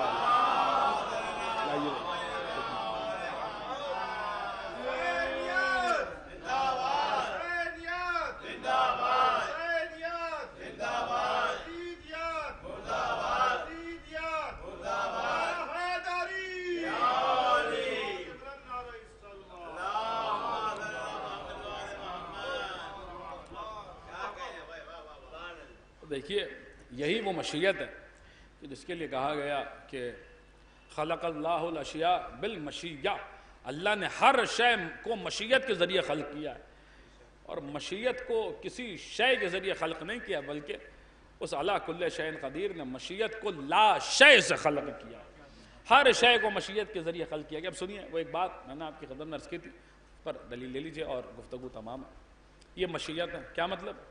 ان کو دیکھو تو خدا کی رضا سمجھ میں آئے، ان کو دیکھو تو خدا کا غضب سمجھ میں آئے۔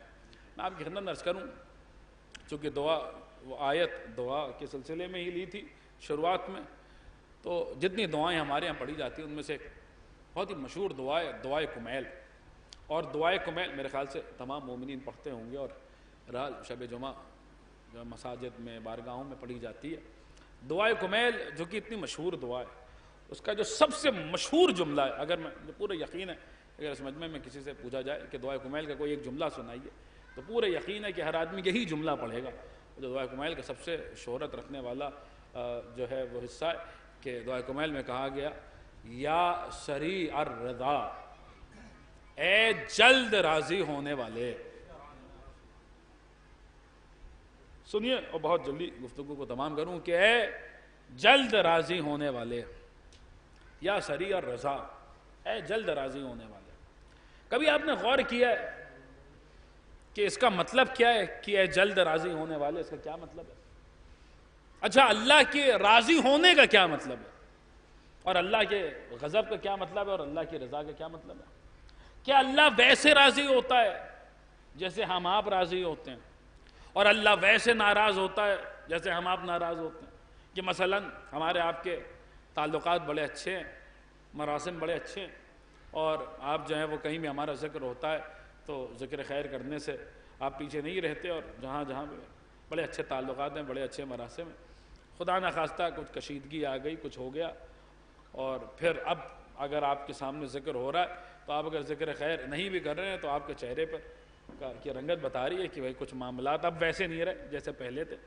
کسی نے اگر ہمیں بتایا یار صاحب وہ جو آپ کے عزیز تھے اور آپ کا ذکر کرتے ہوئے نہیں تھکتے تھے، اب تو کچھ کیا ہوا، کچھ معاملات خراب ہو گئے کیا؟ تو ہم نے بھی سوچا کہ ہاں لگتا ہے وہ بات شاید بری لگ گئی، ہم بھی آپ کی بارگاہ میں پہنچے اور ہم نے کہا کہ صاحب ارے جو کہا سنا ہے وہ معاف کیجئے، بات ختم کیجئے۔ آپ نے بھی کہا چلو جیسا ہے مولا کا ذاکر، چلو معاف کیا۔ کیا اللہ ایسے ہم سے راضی ہوتا ہے اور ایسے ہم سے ناراض ہوتا ہے جیسے ہم آپ اپنے معاشرے میں، اپنے تعلقات میں ہم آپ راضی ہو جاتے ہیں اور ہم آپ ناراض ہو جاتے ہیں؟ کیا اللہ بھی ایسے ہی راضی ہوتا ہے کہ بھئی ہم بڑے اچھے اچھے کام کر رہے تھے اور ساری عبادتیں بھی انجام دے رہے تھے اور والدین کی اطاعت بھی کر رہے تھے اور پڑوسیوں کا خیال بھی رکھ رہے تھے اور مجلسوں میں بھی آ رہے تھے اور قرآن کی تلاوت بھی کر رہے تھے، اللہ ہم سے راضی تھا؟ ایک وقت آیا خدا نہ خواستہ کوئی گناہ سرزد ہو گیا، اللہ ہم سے ناراض ہو گیا، شب جمعہ آئی، ہمیں احساس ہوا، نفس لوامہ کی پکار تھی کہ بھیا توبہ کرو، ہم نے بھی مصلی بچھایا اور جان نماز بچھائی اور جو ہے وہ گڑگڑا کہ ہم نے کہا یا سریع الرضا، جلد راضی ہونے والے، اللہ ہم سے راضی ہو گیا۔ کہ اللہ ایسے راضی ہوتا ہے اور ایسے ناراض ہوتا ہے جیسے بندے ایک دوسرے سے راضی ہوتے ہیں؟ جب دیکھیے جب آپ اور ہم کسی سے راضی ہوتے ہیں اور کسی سے ناراض ہوتے ہیں تو کیا ہوتا ہے؟ جس وقت آپ مجھ سے راضی ہیں اس وقت آپ کی کیفیت کچھ اور ہوتی ہے، جب آپ مجھ سے ناراض ہوتے ہیں تو پھر کیفیت کچھ اور ہو جاتی ہے۔ یعنی آپ میں ایک تبدیلی آتی ہے جب بھی آپ رضا سے غضب کی طرف جاتے ہیں تو آپ میں ایک تبدیلی آتی ہے. بھئی ایک انسان ہے جو کسی سے خوش ہے، کسی سے راضی ہے، اور وہ کسی بات کو لے کر ناراض ہوا تو اب اس میں ایک تبدیلی آ رہی ہے نا کہ جس کی وجہ سے وہ ناراض ہو رہا ہے. اور پھر اگر وہ راضی ہو گیا تو پھر غضب سے واپس رضا کی طرف آنے میں اس کے وجود میں پھر ایک تبدیلی آ رہی ہے جس کی وجہ سے وہ پھر سے راضی ہو رہا ہے. یعنی انسان جب کسی سے راضی ہوتا ہے تو اس وقت انسان کچھ اور ہوتا ہے. اس بات کو سمجھیے گا اور بات تمام ہو رہی ہے. جس وقت انسان کسی سے راضی ہوتا ہے اس وقت وہ کچھ اور ہوتا ہے. جب وہ کسی سے غضبناک ہوتا ہے اس وقت وہ کچھ اور ہو جاتا ہے. اور یہ بات ہم روزمرہ کی زندگی میں بھی استعمال کرتے ہیں. ہم کہتے ہیں ارے فلاں صاحب اب وہ نہیں رہے. دیکھیں یہ استعمال کرتے یا نہیں کہتے؟ یہ بات ہوتی یا نہیں ہوتی؟ فلاں صاحب ارے اب وہ نہیں رہے جن کو ہم جانتے تھے. کیا مطلب؟ کیا ان کے 2 ہاتھوں کے بجائے 4 ہاتھ ہو گئے ہیں؟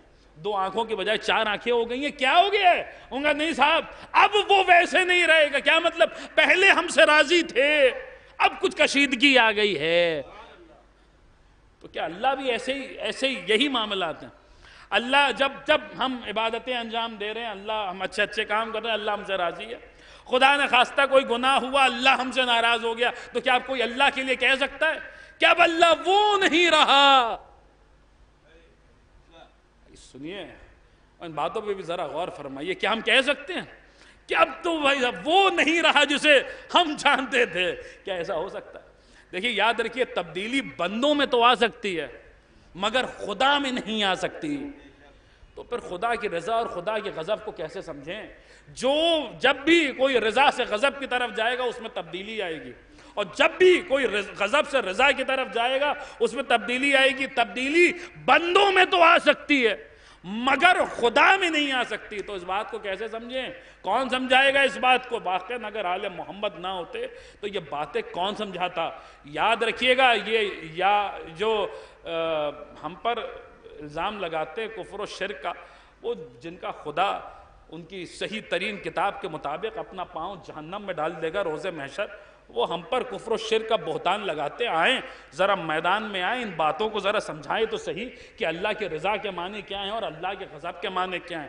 یہ توحید صرف زبانی نعروں کا نام نہیں ہے. توحید آئیں ذرا عملی میدان میں، علی والوں کے سامنے آئیں اور بیٹھیں اور گفتگو کریں اور سمجھ میں آئے گا کہ واقعاً توحید ہے تو پھر کس کے پاس ہے. عزیزان گرامی ذرا آئے تو زمانہ سمجھائے تو صحیح. یہ وہ بات ہے کہ میں آپ کی خدمت میں عرض کر رہا ہوں. جائیے اور سر اٹھا کر عالم اسلام سے سوال کیجئے، بتاؤ اللہ کی رضا کے بڑی دعائیں کرتے ہو نا، اللہ فلاں سے راضی ہو جائے اور فلاں سے راضی ہو جائے، ذرا سمجھاؤ تو کہیں اللہ، ذرا سمجھاؤ تو صحیح اللہ راضی ہوتا ہے تو کیسے راضی ہوتا ہے؟ اللہ ناراض ہوتا ہے تو کیسے ناراض ہوتا ہے؟ اللہ غضبناک ہوتا ہے تو کیسے غضبناک ہوتا ہے؟ پڑھیے ہماری کتابیں، پڑھیے کتاب التوحید. شیخ صدوق کتنے علماء نے ان باتوں پر اپنے جو ہے وہ صفحات، کتنے ہی صفحات کو سیاہ کیا ہے. پوچھنے والے نے یہی سوال کیا ہمارے اور آپ کے چھٹے امام جعفر صادق علیہ السلام. اللہ راضی ہوتا ہے تو کیسے راضی ہوتا ہے اور اللہ غضبناک ہوتا ہے تو کیسے غضبناک ہوتا ہے؟ امام نے فرمایا کہ اگر تم یہ کہتے ہو کہ اللہ بندوں کی طرح سے راضی ہوتا ہے اور بندوں کی طرح سے غضبناک ہوتا ہے تو پھر تم نے مخلوق کی صفت خالق پہ لگا دی. تم نے مخلوق کی صفت خالق پہ پھر تم نے یہ کہا کہ اللہ میں بھی تبدیلی واقع ہوتی ہے، اور جس میں تبدیلی ہو وہ بندہ تو ہو سکتا ہے، خدا کیوں؟ تو اب وجہ بھی امام نے بتائی. امام عجیب جملے ہیں امام کے، اگر آپ غور فرمائیں. امام نے فرمایا اس لیے کیونکہ ہر تبدیلی زوال کی طرف لے کے جاتی ہے. آپ نے غور نہیں کیا؟ اگر جس وقت آپ دنیا میں آئے تھے اسی صورت پہ، اسی کیفیت پہ آپ برقرار رہتے تو کبھی آپ پر ضعیفی نہیں آتی. ضعیفی آہی اسی وجہ سے رہی ہے کیونکہ آپ میں تبدیلیاں آ رہی ہیں. امام فرما رہے ہر تبدیلی زوال کی طرف لے کے جاتی ہے. اللہ کی ذات میں تبدیلی نہیں ہو سکتی کیونکہ اللہ کی ذات لا زوال ہے. بندوں پہ تو زوال آ سکتا ہے مگر خدا اگر امام نہ ہوتے تو ان باتوں کو کون سمجھاتا؟ بندوں پہ تو زوال آ سکتا ہے لیکن اللہ پہ زوال نہیں آ سکتا. تو پھر اس بات کو کیسے سمجھے؟ مولا پھر وہ راضی ہوتا ہے تو کیسے راضی ہوتا ہے، اور وہ غضبناک ہوتا ہے تو کیسے غضبناک ہوتا ہے؟ امام نے فرمایا اللہ نے اپنے کچھ اولیاء خلق کیے ہیں. یہی جملے امام کے. امام فرماتے اللہ نے اپنے کچھ اولیاء بنائے ہیں جن کی رضا کو اس نے اپنی رضا بنایا ہے، جن کے غضب کو اس نے اپنا غضب بنایا ہے. وہ راضی ہوتے ہیں تو اللہ راضی ہوتا ہے، وہ غضبناک ہوتے ہیں تو اللہ غضبناک ہوتا ہے. ہم نے یہ حدیث پڑھی، ہم بارگاہ رسالت مآب میں آئے، ہم نے کہا خدا کے رسول وہ سارے اولیاء نہ صحیح، کم از کم ایک ذات تو ایسی بتلا دیجئے کہ جس کی رضا کو خدا نے اپنی رضا بنایا ہو، جس کے غضب کو خدا نے اپنا غضب بنایا ہو. رسول نے ہمارا سوال کو سنا، سوال سنتے ہی فرمایا ان اللہ یغضب. وہ ذات جاننا چاہتے ہو جس کی رضا خدا کی رضا ہے اور جس کا غضب خدا کا غضب ہے؟ تو سنو، ان اللہ یغضب لغضب فاطمہ ویرضا لرضاها. سیدہ کے راضی ہونے سے اللہ راضی ہوتا ہے، سیدہ کے غضبناک ہونے سے اللہ غضبناک ہوتا ہے. سیدہ راضی ہوتی ہیں تو اللہ راضی ہوتا ہے، سیدہ غضبناک ہوتی ہیں تو اللہ غضبناک ہوتا ہے. یہی وجہ ہے کہ ہم مطمئن بیٹھے ہوئے ہیں کہ کچھ افراد کیا اگر پوری کائنات بھی کسی کو رضی اللہ رضی اللہ رضی اللہ کہتی رہے، ہم جانتے ہیں جب تلک فاطمہ راضی نہیں ہوگی اللہ بھی راضی نہیں ہونے گا. ایک صلوات پڑھ دیں بر محمد وآلہ. صلوات تو پڑھ دیجئے، سب مل کر پڑھ دیجئے، اس میں ثواب ہے. صلوات پڑھیے.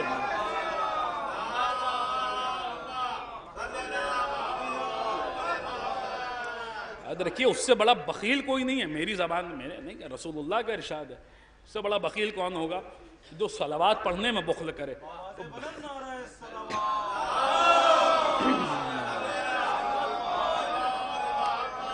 بہرحال بات تمام ہو گئی. عزیزان گرامی، اللہ نے سیدہ کی رضا کو اپنی رضا بنایا ہے اور سیدہ کے غضب کو اپنا غضب بنایا. ایک مومنہ کی اصال ثواب کی مجلس سے اس لیے آپ حضرات کو منزل تک لایا. سیدہ فاطمہ وہ بی بی جس کے دروازے پر آگ و لکڑیاں جمع کی گئی، جس بی بی کے رضا کو خدا نے اپنی رضا بنایا تھا اور جس بی بی کے غضب کو خدا نے اپنا غضب قرار دیا، اس بی بی کے ساتھ بعد رسول کیسے مظالم ہوئے. وہی سیدہ ہیں کہ جن کے چہرے پر جھریاں ہیں، سر کے بال سفید ہو چکے، کمر میں خم ہے، سیدہ کی پسلیاں ٹوٹی ہوئی ہیں کہ ہاتھوں میں عصا ہے. 18 برس کی سیدہ، اور یہ کیا حال ہو گیا ہے. عزیزان گرامی، میں آپ کی خدمت میں عرض کروں، دیکھیے بہت طویل مسائل نہیں پڑھوں گا، بس چند جملے اور آپ محسوس کیجئے گا. یہ جو ہم سنتے ہیں کہ جو کچھ بھی ہوا ہے آل محمد پر، جتنے بھی مظالم، جتنے بھی مصائب آل محمد پہ ڈھائے گئے، ان سب کی بنیاد مدینے میں رکھی گئی. خود امام ششم نے فرمایا کہ کوئی دن بھی، بار بار اماموں نے یہ بات فرمائی ہے کہ کوئی دن بھی عاشور کے دن جیسا نہیں، حسین کے دن جیسا نہیں. امام حسن نے یہ جملے کہے جس وقت آپ کے کلیجے کے ٹکڑے کٹ کٹ کے منہ سے باہر آ رہے تھے اور آپ نے دیکھا کہ حسین جیسا بھائی نظروں کے سامنے موجود ہے جس کی آنکھوں میں آنسو ہیں، تو مولا حسن نے فرمایا لیوم کیومک ابا عبداللہ، اے بھیا آپ مجھ پہ رو رہے ہیں مگر آپ کے دن جیسا کوئی دن نہیں. لیوم کیومک ابا عبداللہ، اے بھیا حسین عاشورے کے دن جیسا کوئی دن نہیں. آج وہ مصائب نہیں ہیں، ویسے مظالم آج نہیں ہیں جیسے عاشورے کے دن پڑھنے والے ہیں، وہ مصائب آج نہیں ہیں جو جن مصائب کا سامنا آپ عاشور کے دن کرنے والے. مرزا دبیر، بات آ گئی، میں آپ کی خدمت میں عرض کروں، مرزا دبیر علیہ الرحمہ نے کہ اسی مفہوم کو، امام حسن کے اسی مفہوم کو ایک بند میں نظم کیا ہے. فرماتے کہ امام حسن امام حسین سے فرما رہے تھے کہ ہم کو تو ملا زہر کا پانی بھی برادر اور تم کو تو پانی بھی نہ ہوئے گا میسر. ہاں نزع میں تم پاؤ گے آبے دم خنجر، ہم سے بھی کہیں ظلم سوا ہوئیں گے تم پر، مر جاؤں گا جب میں تم مجھے روئے گا بھائی، لاشے پر تمہارے نہ کوئی ہوئے گا بھائی۔ بارہا اماموں نے فرمایا کہ کوئی دن بھی عاشور کے دن جیسا نہیں، کوئی دن بھی حسین کے لا یوم کا یوم کا عبداللہ، حسین آپ کے دن جیسا کوئی دن نہیں۔ لیکن صاحب اثبات الہدات نقل کرتے ہیں کہ چھٹے امام نے جب اسی بات کو نقل کیا تو ایک جملے کا اضافہ کیا، فرماتے کوئی دن بھی حسین کے دن جیسا نہیں، لیکن پھر ایک جملہ کہا امام نے فرمایا ہاں مگر روز ثقیفہ، اور وہ دن جس دن امیر المومنین کے دروازے میں آگ لگائی گئی، اور وہ دن جس دن محسن کو قتل کیا گیا۔ عزیزان گرامی کیوں؟ تو امام نے ایک جملہ کہا جس سے بات سمجھ میں آئی کہ فرمایا کہ یہ دن جتنے بھی مصائب ہم پر پڑے ہیں نا، یہ وہ دن ہے کہ جو دن ان تمام مصائب کی بنیاد ہے۔ کیا مطلب؟ جو کچھ مدینے میں ہوا ہے اگر وہ نہ ہوتا تو کبھی وہ کچھ نہ ہوتا جو کربلا میں ہوا ہے۔ کیا مطلب؟ اور آسان کر دوں بات کو کہ اگر مدینے میں اگر در سیدہ پہ آگ نہ لگتی تو کربلا میں کبھی حسین کے خیمے نہ جلائے جاتے، اگر مدینے میں امیر المومنین کے گلے میں رسی نہ باندھی جاتی تو کس میں جرت تھی جو سید سجاد کی گردن میں طوق خاردار ڈالتا، اگر مدینے میں سیدہ کے محسن کو نہ قتل کیا جاتا تو کون تھا جو رباب کے علی اصغر کو قتل کرتا؟ جو کچھ بھی ہوا ہے کربلا میں اس کی بنیاد مدینے میں رکھی گئی۔ عزیزان گرامی یہی وہ بات ہے جو ہم زیارت عاشورہ وغیرہ میں پڑھتے ہیں۔ زیارت عاشورہ میں جہاں آقا حسین کے قاتلوں پہ لعنت کی جاتی ہے، وہیں ان افراد پہ بھی لعنت کی جاتی ہے کہ جنہوں نے اس ظلم کی بنیاد رکھی۔ کیوں؟ کیونکہ جو کچھ بھی کربلا میں ہو رہا ہے اس کی بنیاد مدینے میں رکھی گئی۔ اب یہ وہ بات ہے جو خود مولا حسین نے اپنی زبانی نقل کی ہے۔ بس سنیے اور میں مجلس کو تمام کرتا ہوں۔ وہ وقت ہے کہ پڑھیے کتب مقاتل پڑھیے، مقتد خارزمی پڑھیے، آپ کو ملیں گے وہ روایات ملیں گی کہ سید الشہداء نے اپنے اصل قاتلوں کو بے نقاب کیا ہے، اور مولا حسین نے اپنی ماں کو اس منزل پہ یاد کیا ہے کہ کیا مصیبت ہے کہ جس کے لیے امیر انیس نے فرمایا آج شبیر پا کیا عالم تنہائی ہے۔ اس تنہائی میں حسین اپنی ماں کے مصائب یاد کر کے رو رہے ہیں اور حضرت سیدہ کے مصائب یاد کر رہے ہیں اور بتا رہے ہیں کہ حسین کے اصل مجرم کہاں ہیں اور حسین کے اصل قاتل کہاں ہیں۔ فرماتے ہیں جس وقت پڑھیے کتابیں کہ جس وقت سید الشہداء پشت فرس سے زمین کربلا پہ آ گئے، اچھا وہ وقت ہے کہ ملائین چاروں طرف سے گھیرے ہوئے ہیں۔ آپ جانتے ہیں کہ یہی وہ وقت تھا کہ جس وقت ابن شریح کے ملعون آگے بڑھائے اور اس نے میرے آقا کے کاندھے پہ وہ تلوار ماری ہے کہ جس تلوار کے پڑھنے کے بعد حسین منہ کے بل زمین پہ گرے، اور پھر میرا مولا بلند ہوا ہے تو ایک مرتبہ سنان ابن انس ملعون آگے بڑھا اور اس نے میرے مولا کے سینے پہ وہ برجھی ماری ہے کہ حسین پھر زمین پہ آئے، اور پھر ایک مرتبہ زمین سے بلند ہوا۔ یہی وہ وقت تھا کہ زخموں پہ زخم کھا رہے تھے، کوئی نہیں تھا جو حسین کی مدد کرتا اور حسین کی امداد کو آتا۔ میں وہ مصرع پڑھ رہا تھا، میں اس بند کو مکمل کر دوں تو سرکار انیس کیا قیامت کا بند ہے۔ امیر انیس نے جو فرمایا ہے کہ آج شبیر پہ، یہ وہی تنہائی ہے، فرماتے ہیں آج شبیر پہ کیا عالم تنہائی ہے، ظلم کی چاند پر زہرا کے گھٹا چھائی ہے، اس طرف نرغے آدھا میں سفر آئی ہے، یا نہ بیٹا نہ بھتیجا نہ کوئی بھائی ہے، برچھیاں کھا کے چلے آتے ہیں تلواروں میں، مار دو پیاسے کو ہے شور سے دمگاروں۔ اجرکم اللہ اجرکم اللہ اجرکم اللہ۔ بس وہ ایک جملہ سنیے اسی پہ مجلس تمام۔ مولا حسین نے اپنے اصل قاتلوں کو بے نقاب کیا اس منزل پر۔ فرماتے ہیں کہ جس وقت یہ ملائین حملے کر رہے اور آپ جانتے ہیں جس کے پاس تیر ہے تیر چلا رہا ہے، جس کے پاس نیزے ہیں وہ نیزے برسا رہا ہے، جس کے پاس تلواریں ہیں تلواروں سے وار کر رہا ہے، جسے کچھ نہیں مل رہا ہے وہ خاک کربلا اٹھا کے غریب زہرا کے زخموں پہ مار رہا ہے۔ کہ ابن شریح کے ملعون آگے بڑھ رہا ہے، کبھی کاندھے پہ تلوار مار رہا ہے، کبھی سنان ابن انس سے ملعون آگے بڑھ رہا ہے اور حضرت کی چھاتی پہ مولا کے سینے پہ برچھی لگا رہا ہے۔ اچانک وہ وقت آیا کہ نقل کرتے ہیں، پڑھیے کتابیں، نقل کیا جاتا ہے کہ حرملہ ملعون نے ایک 3 بھال کا تیر سہ شعبہ تیر سے شعبہ جانتے نا، یہ وہی تیر ہے کہ جس سے 6 مہینے کے بچے کو قتل کیا گیا. تیر سے شعبہ کا جو ہے وہ چلے میں جھوڑا اور امام کی طرف نشانہ لیا. اب کتب مقاتل بیان کرتی ہے کہ ایک مرتبہ وہ تیر سے شعبہ چلا ہے، امام کے سینے میں پیوست ہوا ہے، ایک طرف سے تیر پیوست ہوا ہے اور پشت سے وہ تیر باہر آیا ہے.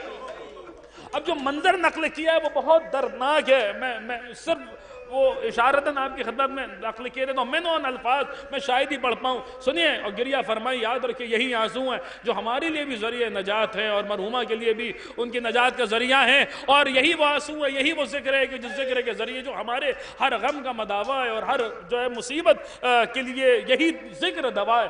امام نے فرمایا یا ابن شبیب ان کنت باقیا لشیء فابکی للحسین ابن علی ابن ابی طالب. اے پسر شبیب اگر تمہیں کسی شے پہ رونا آئے تو حسین پہ رویا کرو. باپ مر جائے حسین پہ رو، ماں کا سایہ اٹھ جائے حسین پہ رو، بھائی تم سے جدا ہو جائے حسین پہ رو. حسین پہ رو کیوں؟ فَإِنَّهُ ذُبِحَ كَمَا يَذْبَحُ الْكَبْشُ، اس لیے کیونکہ حسین کو ایسے مارا گیا جیسے کسی گوسفند کو ذبح کیا جاتا ہے. عزیزان گرامی مجلس تمام ہو رہی ہے. ایک مرتبہ ابن شرائح کی تلوار لگی، سنان ابن انس کی برچی لگی. اب نقل کرتے ہیں حرملہ کا وہ تیر سے شعبہ چلا، امام کے سینے میں پیوست ہوا، پشت کی طرف سے باہر آیا، امام کے سینے سے خون کا دریا ہے جو جاری ہوا. اس موقع پر میرے مولا نے ایک چلو بنایا، اس خون کو اس چلو میں لیا اور لینے کے بعد ایک جملہ کہا ہے، پڑھیے کتب مقاتل. اس موقع پر امام نے بتایا ہے کہ حسین کے اصل قاتل کون ہے. امام نے حرملہ کا نام نہیں لیا، یزید کا نام نہیں لیا، شمر کا نام نہیں لیا، بسر سعد کا نام نہیں لیا. پڑھیے امام کی یہی جملے.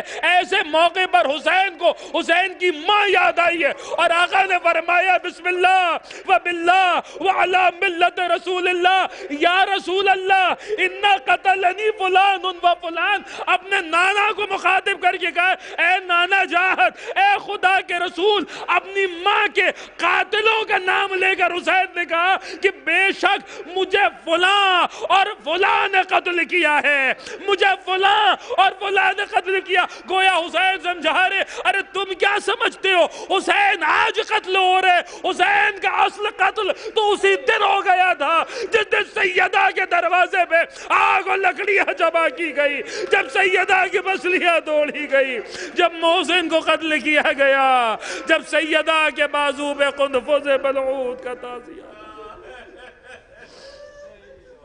الا لعنت اللہ علی القوم الظالمین. اللہم عجل لولیک الفرج، اللہم عجل لولیک الفرج، اللہم عجل لولیک الفرج وجعلنا من عوانہ وانصارہ وشیعتہ ومحبی. آپ حضرات سے گزارش ہے بلو آخر 3 مرتبہ درود، 1 مرتبہ سورہ الحمد اور 3 مرتبہ سورہ اخلاص کی تلاوت فرما کے مرحومہ مقبورہ شمیمہ بنت مرحوم طلاقت علی صاحب کی روح فتح کو اصال فرما.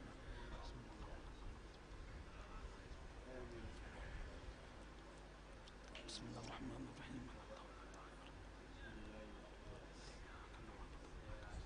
اهدنا الصراط المستقيم صراط. بسم اللہ الرحمن الرحیم.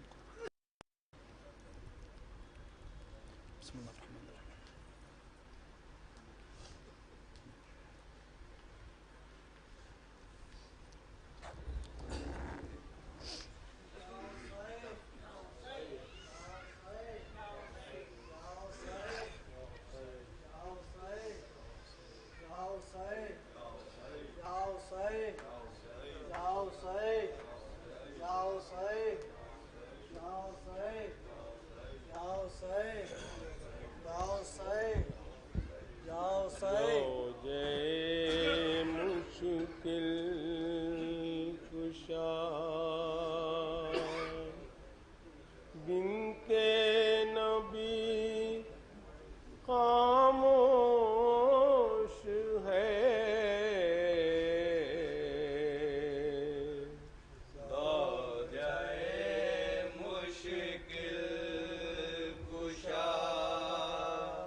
پر وہی خاموش ہے.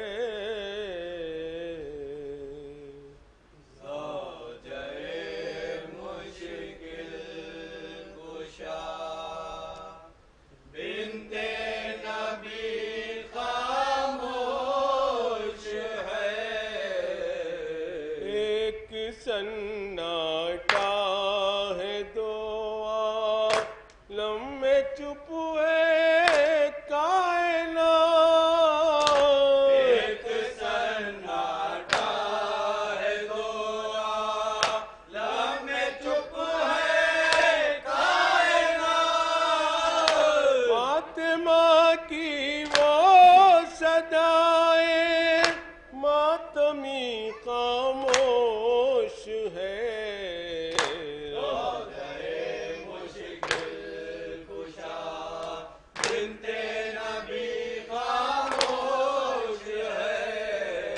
لاکھ آوازیں فضاؤں میں نظر آئے مگر لاکھ آوازیں فضاؤں میں نظر آئے مگر سیدہ کے بعد جیسے ہر صدی خاموش ہے.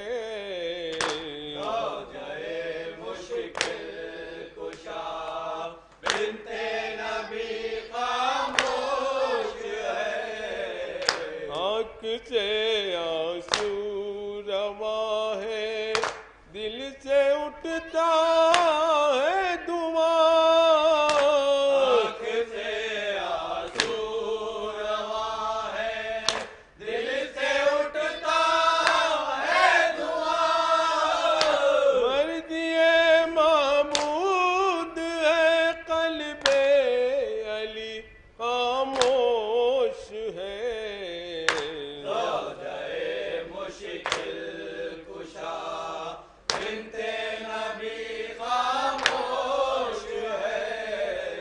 سوگ میں ڈوبی ہوئی ہے آج یہ کیسی سحر. سوگ میں ڈوبی ہوئی ہے آج یہ کیسی سحر. آفتاب برا ہے لیکن روشنی خاموش ہے.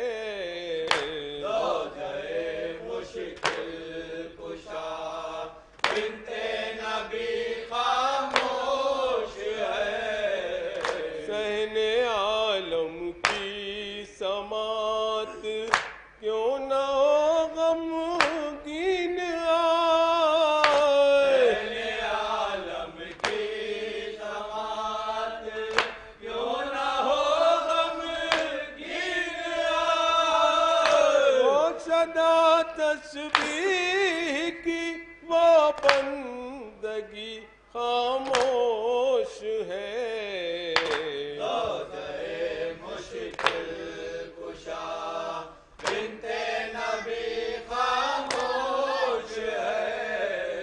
منتظر ہے اہل مجلس تاحد منزل مگر. منتظر ہے اہل مجلس تاحد منزل مگر.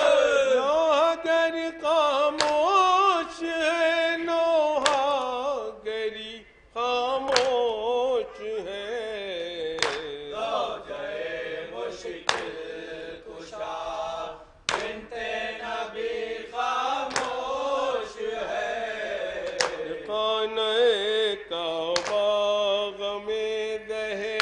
رام ہے گریا کنا.